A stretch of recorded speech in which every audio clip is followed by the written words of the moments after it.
Friends இன்னைக்கு நம்ம ஊத்தப்பம் ஸ்டைல்ல டிஃபரண்டான தோசை தாங்க எப்படி செய்யறதுன்னு பார்க்க போறோம்.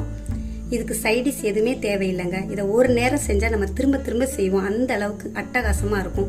உடம்புக்குமே ரொம்ப ரொம்ப சத்தானது. இந்த சத்தான தோசையை வாங்க எப்படி செய்யறதுன்னு பார்க்கலாம். ஃபர்ஸ்ட் மாவு ரெடி பண்றதுக்கு நான் 1 கப் முழு பாசிப்பயிறு எடுத்திருக்கேன்.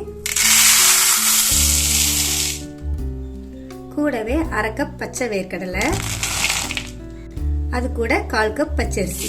இதுக்கு பதிலாக நீங்கள் புழுங்கல் அரிசி கூட எடுத்துக்கலாம். இப்போ இது எல்லாத்தையும் ஒரு நேரம் நல்லா கழுவி எடுத்துக்கலாம்.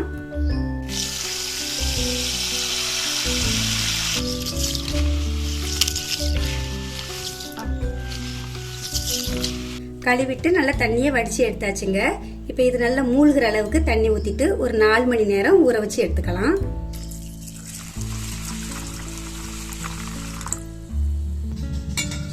நாலு மணி நேரம் ஆகுதுங்க. நல்லா எல்லாமே ஊறி வந்திருக்குது. இப்போ இதை அப்படியே ஒரு மிக்ஸி ஜாருக்கு மாற்றிட்டு நல்லா நைஸாக அரைச்சி எடுத்துக்குவோம். இதில் உள்ள தண்ணி ஊற்றியே அரைச்சிக்கலாம். இப்போ இது கூட 1 ஸ்பூன் உப்பு, 1 ஸ்பூன் சீரகம், 1 துண்டு இஞ்சி, 1 கொத்து கருவேப்பிலை, இது எல்லாத்தையும் போட்டு நல்லா நைஸாக அரைச்சி எடுத்துக்குவோம். இந்த அளவுக்கு நல்லா ஃபைனாக அரைச்சி எடுத்துக்கோங்க. நான் மெஷரிங் கப்பால் அளவு எடுத்திருக்கேன். நீங்கள் இதுக்கு பதிலாக டம்ளர், கிண்ணம் எதுலனாலும் அளந்துக்கோங்க. அதிகமாக இருந்ததுன்னா 2 நேரமாக போட்டு அரைச்சி எடுத்துக்கோங்க.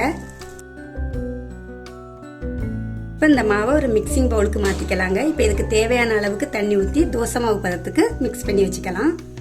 நான் மிக்சி ஜார்லேயே கொஞ்சமாக தண்ணி ஊற்றி இது கூட ஆட் பண்ணுறேன். இப்போ இதை நல்லா கலந்து வச்சுக்கலாம்.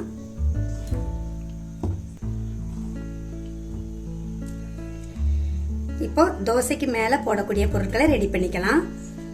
பொடிசாக கட் பண்ணின வெங்காயம், துருவிய கேரட், துருவிய கொஞ்சம் முட்டைக்கோஸ், பொடிசா கட் பண்ண ஒரு பச்சை மிளகாய், கொஞ்சம் மல்லி இலை. இப்போ இது எல்லாத்தையும் ஒரு பவுல்ல போட்டுக்கலாம்.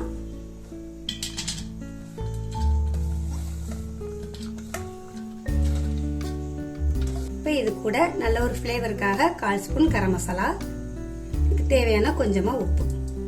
இப்போ இது எல்லாத்தையும் நல்லா கலந்து விட்டுக்கலாம்.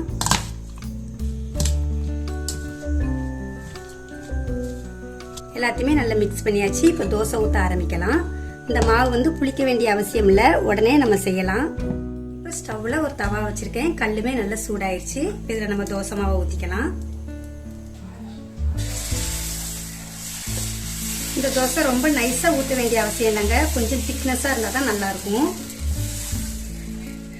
லைட்டாக இது மேலே அப்படியே எண்ணெய் விட்டுக்கோங்க. இப்போ இதுக்கு மேலே நம்ம மிக்ஸ் பண்ணி வச்ச வெஜிடபிள்ஸ் சேர்த்துக்கலாம்.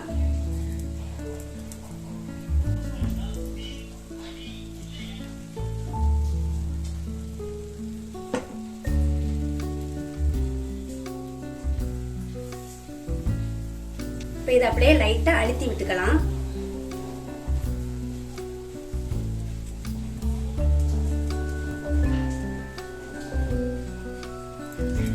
இப்ப இது ஒரு 30 செகண்ட் வேகட்டும். நம்ம மூடி போட்டு வச்சுக்குவோம். தோசை ஒரு சைடு நல்லா வெந்துட்டுங்க. இதை அப்படியே திருப்பி போட்டுக்கலாம்.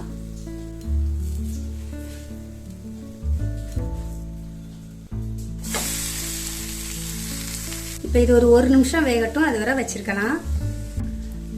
தோசை 2 சைடு நல்லாவே வெந்துட்டுங்க. இப்போ இதை அப்படியே நம்ம எடுத்துடலாம்.